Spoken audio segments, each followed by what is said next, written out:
आज की वीडियो में आप लोगों से ये नहीं बोलूँगी कि अपना रूटीन बना लीजिए, जल्दी सुबह उठ जाइए। बस आपसे इतना बोलूँगी कि मेरा रूटीन एक बार देखिए, मैं कैसे अपनी चीज़ों को फुलफ़िल कर पा रही हूँ। चाहे मुझे कुछ पढ़ाई करनी है, बच्चों को संभालना है, घर को संभालना है या बच्चों को पढ़ाई करवानी है, सारी चीज़ें मैनेज कर पा रही हूँ। शायद क्योंकि मैं एक रूटीन को फॉलो करती हूँ, फ्रस्ट्रेशन नहीं होती है, काम भी जल्दी ख़त्म हो जाते हैं और अपने लिए बहुत सारा टाइम निकाल पाती हूँ। तो चलिए स्टार्ट करते हैं आज के इस इंटरेस्टिंग से वीडियो को। सुबह उठना मुझे भी मुश्किल लगता था और अभी भी मुश्किल ही लगता है, पर अगर आप आदत बनाएं, अपने ऊपर अगर आपको कुछ टाइम देना है तो आप लोगों को सुबह ना जल्दी उठना ही पड़ेगा। वरना अगर आप लेट उठेंगे तो सारा टाइम बच्चों और बाकी घर वालों के ऊपर ही चला जाता है। सेल्फ केयर का टाइम, अपने लिए कुछ पढ़ने का टाइम, अपनी कुछ केयर करने का टाइम आपको नहीं मिल पाता है। इसलिए मैं सुबह उठ के ये वाला जो नज़ारा है, पक्षियों की जो आवाज़ है, इसे मिस नहीं कर सकती हूँ। इसीलिए मैं रोज़ाना सुबह जल्दी ही उठती हूँ।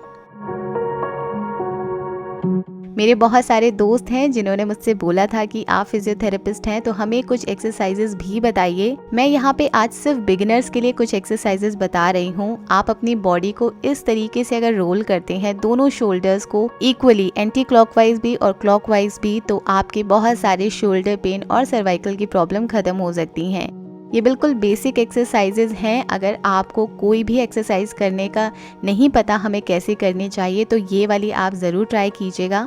यहाँ पे आपको वॉल पे अपने दोनों कंधों को ऐसे प्रेस करना है, या फिर अगर आप चाहें तो अपने कंधे को इस तरीके से दीवार के साथ लगा के, इससे बहुत अच्छा स्ट्रेच मिलता है। आपके जितने भी स्पाज्म है सर्वाइकल में या शोल्डर आपका पीछे नहीं जाता है, वो सारी चीजें आपकी खत्म हो जाएंगी। एक बार ट्राई जरूर कीजिएगा, 10 बार कीजिएगा और इनके 3 रिपीटेशन कीजिएगा। इस तरीके से अगर आपके भी हाथ आप दोनों पीछे नहीं पकड़ पाते हैं तो कोशिश जरूर कीजिए, लास्ट में आप भी पकड़ ही पाएंगे।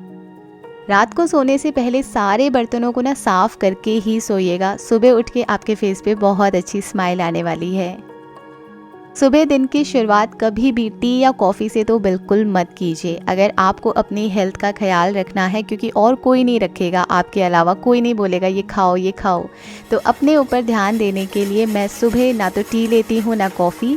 जिंजर, लेमन और हनी का मैं एक वाटर बनाती हूँ। 1 ग्लास होता है या 1 कप होता है, डिपेंड करता है, और मैं उसे पीती हूँ। कभी कभी चिया सीड्स लेती हूँ, कभी कभी फ्लेक्स सीड्स भी लेती हूँ, वो वही मूड के ऊपर डिपेंड करता है। रात को भिगो दिए तो वो ले लेती हूँ।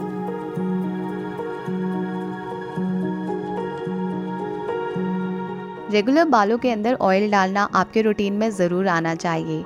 इससे आपके बाल थिक तो हो ही जाते हैं और हेयर फॉल भी रुक जाता है, पर जो रिजल्ट्स हैं उन्हें आने में थोड़े से महीने ज़्यादा लग जाते हैं। पर एक ऐसा फॉर्मूला अगर हमें मिल जाए जिसे हम अपने नॉर्मल हेयर ऑयल के अंदर मिक्स करें, इससे मिले हमें हेल्दी और थिक बाल और महीनों का इंतजार ना करना पड़े, तो इससे ज़्यादा अच्छा और क्या होगा। मैं आप लोगों के साथ शेयर कर रही हूँ मामा अर्थ के हेयर ऑयल बूस्टर्स। ये बने हैं रेडेंसिल से, जो कि आपके ब्लड सर्कुलेशन को बढ़ाते हैं, और इसके अंदर आपको मिल जाती है 5x पावर अनियन ऑयल की, जो कि आपके हेयर फॉल को रोकता है और साथ में हेयर ग्रोथ को प्रमोट करता है। ये बिल्कुल लाइट वेट है और नॉन स्टिकी फॉर्मूला है। ये बिल्कुल मेड सेफ सर्टिफाइड है। इसके अंदर कोई भी टॉक्सिन या हार्मफुल केमिकल का यूज नहीं करा गया है। बिल्कुल गुडनेस ऑफ नेचर से बने हैं। Tea tree hair oil booster, जो कि डैंड्रफ फ्री हेयर के लिए है। राइस हेयर ऑयल बूस्टर, जो कि रिपेयर करेगा आपके डैमेज हेयर को। और एक है आलमंड हेयर ऑयल बूस्टर, जो कि आपके हेयर के टेक्सचर को बढ़ाता है। अनियन ऑयल के अंदर आपको मिल जाता है सल्फर, जो कि आपके हेयर फॉल को रोकता है, स्प्लिट एंड्स को रोकता है और बालों को हेल्दी बनाता है। रेडेंसिल आपके बालों को नरिश करता है, हेयर फॉलिकल्स को, और साथ में उसकी ग्रोथ को एक्सेलरेट करता है। अश्वगंधा ऑयल के अंदर एमिनो एसिड मिल जाते हैं और एंटीऑक्सीडेंट, जो कि आपके हेयर को और स्काल्प को नरिश करता है। और भृंगराज ऑयल है इसके अंदर, जिसके अंदर होता है विटामिन ई, जो कि आपके बालों को स्ट्रेट रखता है, एलिवेट करता है इन्फ्लेमेशन को, और साथ में उनकी ग्रोथ को बढ़ाता है। आपको यहाँ पे 6-7 ड्रॉप्स लेनी है और इसे नॉर्मल आप जो भी हेयर ऑयल लगाते हैं उसके अंदर डालना है, और फिर उसके बाद आपको अपने बालों की मसाज करनी है। आप इसे पूरी रात भी छोड़ सकते हैं या फिर कुछ घंटे, और उसके बाद आप इसे नॉर्मल शैम्पू से वॉश कर सकते हैं। Whenever you purchase from Mama Earth, they link your order on the website to a tree that they plant. You can track this tree through your order. By 2025, Mamaearth is aiming to plant 1 million tree as part of this initiative. आप लोग मेरा coupon code mistake 2022 को try करके website पे Mamaearth की और उसकी application पे 20% का ऑफ पा सकते हैं और आप ये सारे प्रोडक्ट्स परचेज कर सकते हैं फ्लिपकार्ट, नाइका और अमेजोन से भी। सुबह उठने के बाद आपको पूरे दिन में जो काम करने हैं, खाने में आप क्या बनाने वाले हैं, वो सारी चीज़ों को ना एक बार नोट डाउन ज़रूर कर लीजिए। ये हर दिन कीजिएगा। अगर एक दिन करेंगे और फिर दूसरे दिन छोड़ देंगे तो बिल्कुल रूटीन नहीं बन पाता है। तो मैं यहाँ पे वही चीज़ें लिखती हूँ जो मेरे घर पे अवेलेबल हैं, जिनसे मैं ब्रेकफास्ट बना सकती हूँ, और जो चीज़ें ख़त्म हो गई हैं उसे मैं नोट डाउन कर लेती हूँ कि क्या सब्जियों में मंगाना है, क्या राशन का सामान ख़त्म हो गया है, बच्चों को जो पढ़ाना था या कुछ इंपॉर्टेंट बच्चों के स्कूल से रिलेटेड कोई काम था तो उसे भी यहीं पे नोट डाउन कर लीजिए। पूरे दिन आपका आसानी से निकल जाएगा। फिर अब आपको कुछ रीडिंग की हैबिट अगर आप रखते हैं तो मॉर्निंग के अंदर ही उसे पढ़ लीजिए, क्योंकि बच्चों के उठने के बाद और बाकी घर के कामों में हम अपने लिए कहीं पे भी टाइम नहीं निकाल पाते हैं, कोई स्लॉट नहीं बनता, और दोपहर में फिर हम इतने थक जाते हैं कि फिर ये काम नहीं कर पाते हैं। तो मैं न्यूज़पेपर ज़रूर पढ़ती हूँ थोड़ा सा वोकैब को और इंक्रीज़ करने के लिए, और साथ में मुझे न्यूज़पेपर पढ़ने की पहले से ही आदत है, तो ये हैबिट पहले से ही है जिसे मैं नहीं छोड़ सकती हूँ। उसके बाद जब बच्चे उठ जाते हैं तो पहले अपने बच्चों को प्रेफरेंस दीजिए, मतलब बाकी सारे काम बाद में हो जाएंगे पर बच्चे वेट नहीं कर सकते हैं। उन्हें थोड़ा सुबह मॉर्निंग में नेचर से मिलवाइए, फ्लावर्स के बारे में बताइए, लीव्स के बारे में बताइए, बहुत खुश हो जाते हैं बच्चे। ब्रेकफास्ट के टाइम को आप इस तरीके से रखिए कि ऐसा ब्रेकफास्ट बनाइए जो फटाफट से बन जाए, और कुछ ऐसी चीज़ों को बनाइए जहाँ पे आपका ना 2 काम फटाफट से कंप्लीट हो जाए। जैसे कि यहाँ पे मैं कुछ चीज़ों को चॉप करूँगी जो मैं लंच में बनाने वाली हूँ, फ्राइड राइस, उसमें भी काम आ जाएंगी। जो भी सब्जियाँ मेरे पास अवेलेबल थी, जैसे बीन्स थी, कैरेट थी, पनीर था, इन सारी चीज़ों को मैंने यहाँ पे चॉप करा।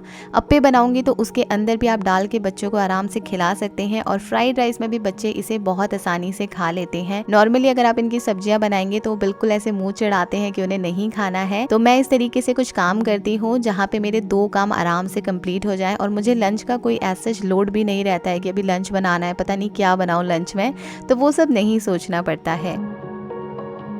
अप्पे का जो मिक्सचर था जिसके अंदर मैंने दही डाला था और सूजी डाली थी, उसके अंदर ये सारी वेजिटेबल मैंने मिक्स करी, पानी डाल के मैंने थोड़ा सा ना घोल को पतला करा। उसके बाद जो भी आपको मसाले डालने हैं आप अपने अकॉर्डिंग डाल सकते हैं। मैं सिर्फ लाल मिर्च, थोड़ा सा ना जीरा पाउडर और नमक डालती हूँ।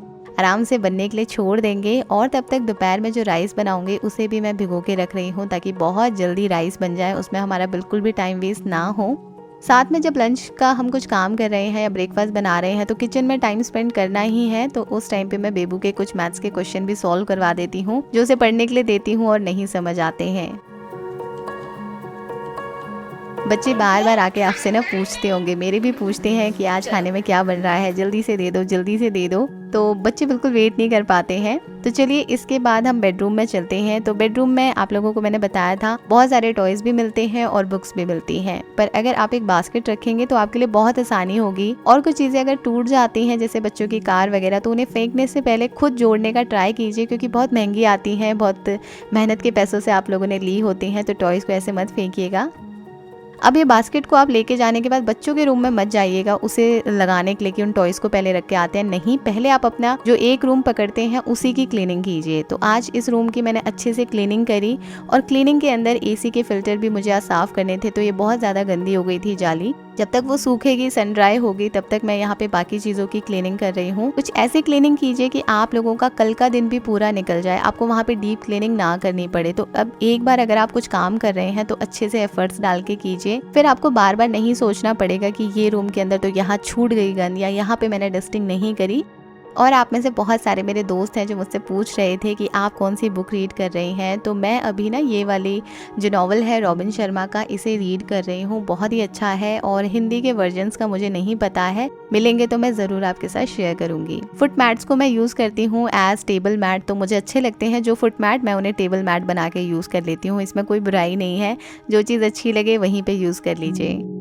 एसी का फिल्टर भी मैंने यहाँ पे लगा दिया, बहुत अच्छे से क्लीन हो गया। और क्योंकि यहाँ पे विंडोज़ के अंदर इतने गैप है कि धूल मिट्टी इतनी आती है घर में कि मैं आपको बता नहीं सकती हूँ, पर एक सेटिस्फेक्शन मुझे मिल जाती है कि हाँ, आज मैंने रूम को अच्छे से डीप क्लीन कर दिया, इसकी सारी जो बेडशीट है उसे चेंज कर दिया, तो बहुत ही अच्छा सा एम्बियंस क्रिएट हो जाता है रूम में। एक रूम कंप्लीट करने के बाद ही दूसरे रूम में आइएगा। तो अब इस टाइम पे मैं बच्चों के रूम में आई हूँ। बास्केट थी तो बहुत आसानी से उन्हें टॉयज की जगह पे रख दिया। उसके बाद जो कपड़े मैं प्रेस कर देती हूँ या प्रेस होके आते हैं उन्हें वापस से लगाना होता है बच्चों की बास्केट में। तो उन्हें भी उसी टाइम पे नहीं, सुबह के टाइम पे आप 10-15 मिनट रखिए इस काम के लिए और वे बहुत आराम से आपके ना बहुत सारे कपड़े पाइलअप नहीं होंगे। एक टाइम बनाइए कि मुझे सुबह कपड़े रखने हैं तो सुबह आप रख देंगे। सुबह ही आपको सारा रूम क्लीन करना है तो वो आप सुबह ही कर लेंगे। फिर ये शाम के लिए आपके काम बिल्कुल भी पेंडिंग नहीं रहते हैं। उसके बाद बच्चों को ज़रूर इन्वॉल्व कीजिए आप जो भी काम कर रहे हैं। अगर बच्चों के रूम का काम है तो उन्हें ज़रूर इन्वॉल्व कीजिए। बहुत खुशी खुशी ना अपने सारी चीज़ें जचाते हैं। जैसे बेबू ने सारे टिफ़िन यहाँ लगा दिए। और बच्चों के रूम में ज़्यादा ऐसी गंद नहीं फैलती है, क्योंकि अगर आप बच्चों को बोलेंगे ना तो वो अपनी चीज़ों को बार बार आके खुद ही ठीक से रख के चले जाते हैं। तो इसलिए ये रूम बहुत अच्छे से क्लीन रह जाता है। और उसके बाद बारी आती है कुछ ऐसी चीज़ों को करने की, जैसे कि आपके घर में कुछ टूट गया है। जैसे ये विंड चाइम था, ये टूट गया था और आदि की वजह से ही टूट गया था, तो मैंने इसे रिपेयर करा। उसके बाद जो मेरे कपड़े होते हैं उन्हें भी मैं वापस से वार्डरोब में अरेंज कर देती हूँ। तो मैंने आपको बताया ना, इन कामों में सिर्फ 5 मिनट लगते हैं और अगर आप नहीं करेंगे तो आपके घर पे इतना बड़ा पाइल बन जाएगा कपड़ों का कि फिर आपको लगेगा कि अब मुझे इन्हें या तो प्रेस करना है या फिर इन्हें अरेंज करना है, और बहुत टाइम लग जाता है फिर उसे करने में। उसके बाद आप लोग नोट डाउन ज़रूर कीजिए कि इस मंथ की स्टार्टिंग में आप कितना एक प्लान कर रहे हैं कि कितना मेरा खर्चा होना चाहिए या कितना आपको करना है। जैसे लास्ट मंथ जो मैंने खर्चा करा था उसके बाद मेरी इतनी सेविंग भी हो गई है, मतलब खर्चा कम किया तो कुछ पैसे भी सेव हो गए। तो ये आइडिया आप ज़रूर ट्राई कीजिए और इससे रिलेटेड मैं एक वीडियो ज़रूर आपके लिए बनाऊंगी कि कैसे पैसे सेव कर सकते हैं या फिर कैसे आप अपना एक मंथली बजट प्लान करें। सो फ्रेंड्स, यही था आज का वीडियो। बाल बहुत ही अच्छे हो गए हैं, मुझे इसके रिजल्ट काफ़ी अच्छे लगे। तो आपको देख के लग ही रहा होगा वीडियो में काफ़ी अच्छी शाइन आ गई है और मुझे अच्छा लग रहा है, बिल्कुल सिल्की से हो गए हैं। तो ये मुझे काफ़ी पसंद आया। So friends, that's all for today. I hope आज का वीडियो आप लोगों को ज़रूर पसंद आया होगा। मैं मिलूंगी अब आपसे नेक्स्ट वीडियो में, तब तक के लिए with lots of love from that mistake trunk. Take care and bye bye.